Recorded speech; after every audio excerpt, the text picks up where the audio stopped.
Hey everyone. Earlier I was talking about different forms of labeling across Germanic or Nordic heathenism, and one of the things I talked about was Sidr. And I didn't really go into much detail on it. So I was thinking that it's a very important concept in the old ways and how it was practiced, so I needed to go into a little bit better detail. And it also behooves us, especially when I'm coming from the point of view of right-wing beliefs and universalist concepts and everything like that. So, without further ado, Sidr is one of the components or magical components of the old ways. One of the other magical components is Galdr, but we'll worry about that later. The Sidr expresses a lot of different concepts in it.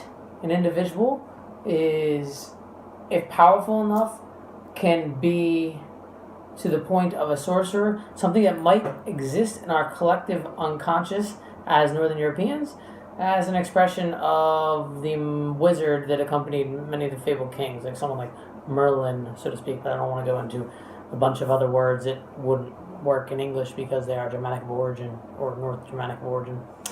So, we see the root of Sidr as being those that commune with the unknown. And this really stands in direct juxtaposition for the hypermasculinity that exists across the heathen world. A lot of people right now are hypermasculine, they won't want to be insulted and everything like that. Well, if you look at it, Odin sacrifices all his knowledge to gain a little bit of what the Norns know. The Norns, or the Fates, are the most learned and most impactful of all the deities across the northern world. That is a fact, and we'll move on from there. Another thing from that, about this hypermasculinity that is present in today's Norse paganism, is, if you've been insulted, that's no way to accept. Well, it's shown that there was insults across the ancient pagan world, because when Christianity got there, they outlawed said insults. One of the topics of insult was to be unmanly. What unmanly meant in their contextual understanding was to be on the receiving end, or the passive end, of homosexual acts. And we know, because there had to be a law to address it, that it was obvious that it existed in the culture at the time. But you see a lot of conflicting evidence, because a lot of things don't look as if though unmanliness was any problem. Because as a man, you could still be the active partner and not be considered unmanly, but also by the direct concept of Sidr and what we know from the writings of the sagas and Eddas is that it gets blurry, and I'll go into it now. Basically, you have Odin, and in the Lokasena, or the fleeting of Loki, it's said that it's insults flung at Odin, the god of Sidr, that I saw you drumming with the witches on a specific island. And it's shown that Sidr was more so the realm of women. That the practice of Sidr was more so controlled by women who were known as vulva. Vulva seems remarkably similar to other etymological words that have to do with female reproductive organs, and so does the other names given for Odin and also Loki during these different fleetings in the ancient texts.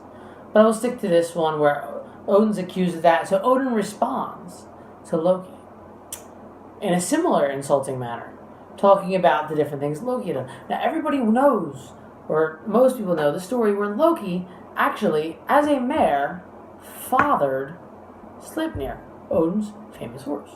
So it's evident that Loki as well took the form of a woman. So you have two principal deities, the one representing the dichotomy of control and knowledge, and the other one representing destructive forces, both taking the guise as women.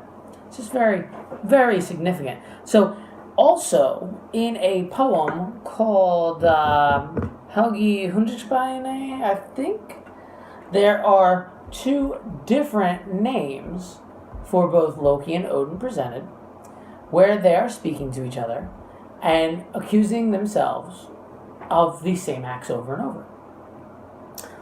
And this is evident of the period, because we see graves that modern DNA testing shows as a man's grave or a woman's grave with reverse gender. So a woman could have been buried in men's clothes and a man could have been buried in women's clothes. We never thought anything of it until we could actually do the genetic testing to figure out that the clothes and style of dress did not match the accepted gender of the period, which is very interesting to us and shows us that until the influence of Christianity, the lines of sexuality were very blurred. And in many ways, someone could move freely from one aspect to another. Hence the gods switching from male to female, back to male. Now this is represented in a lot of other gods as well. You can look at when Thor loses his hammer, he needs to dress up like a woman to go retrieve it. And I believe, I'm going to give you a quote. Then said Thor, the manly god, the Aesir will mock and call me unmanly if I let the bridal veil cover me. Then said Loki, son of Leif, quiet Thor with that kind of speech. Soon the giants will live in Asgard. You must retrieve your hammer. So it seems it's a very normal vocation when someone needs to pursue knowledge or any type of significant task, to go and to dress as the woman or just to consort with the vulva. It teaches you that the realm of magic was not only resigned to women, it was to men as well, but there was a social stigma. Now we get to points from the Icelandic sagas about castrates, and how castrates would often, or eunuchs as we call them, would often teach princes. Well, that has been around historically and anthropologically since at least the early dynasties of China. You had to be a eunuch, or you had to allow yourself to become a eunuch if you wanted a prominent position in the court of the emperor. As in, they wanted to make sure you would not be adding any of your genetics, because you would be that close to the royal family, and the royal family must remain the royal family. Because if you do not protect your genetic investments, what else would matter? We can actually see that in other upper level mammals. Now, if you see bears, brown bears, or lions, if a new lion takes over a pride, he will kill all the young male lions to ensure that his genetics are the one that go on. So why should we think that early man would be any different? And it shows an easy way which you can rise up through the social ranks. Now, I've only been reading about this just a little bit, and I don't really use notes when I'm speaking. So there's a lot that I'm not covering.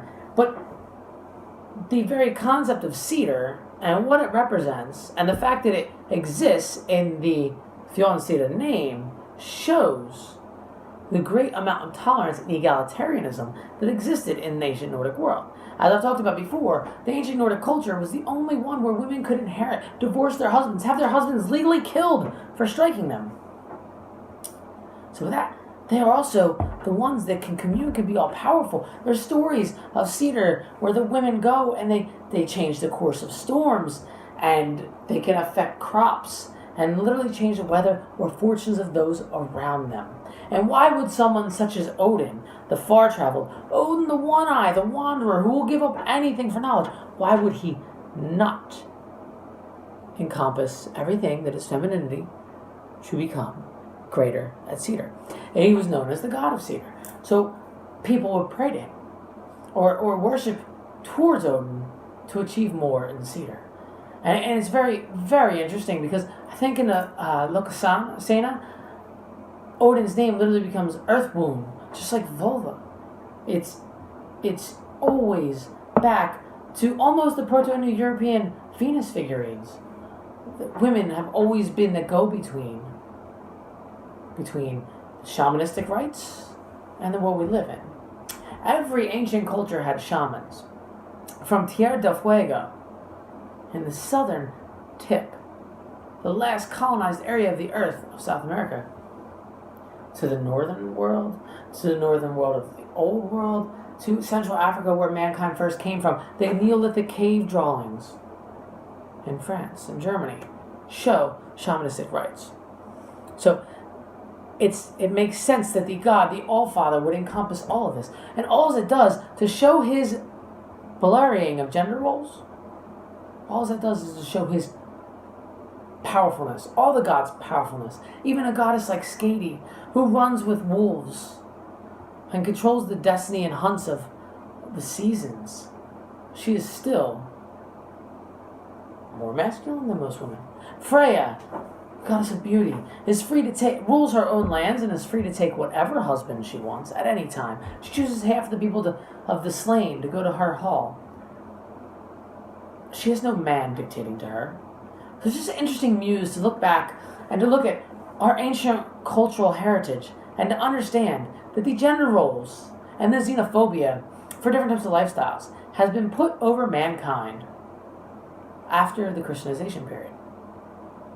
So I got off on a little bit of a tangent, but I wanted to go into a little bit of musing of the background of Sidr and why the fact that that word, being in the old ways, represents so much more and represents so much against hypermasculinity, xenophobia, and hate within our culture.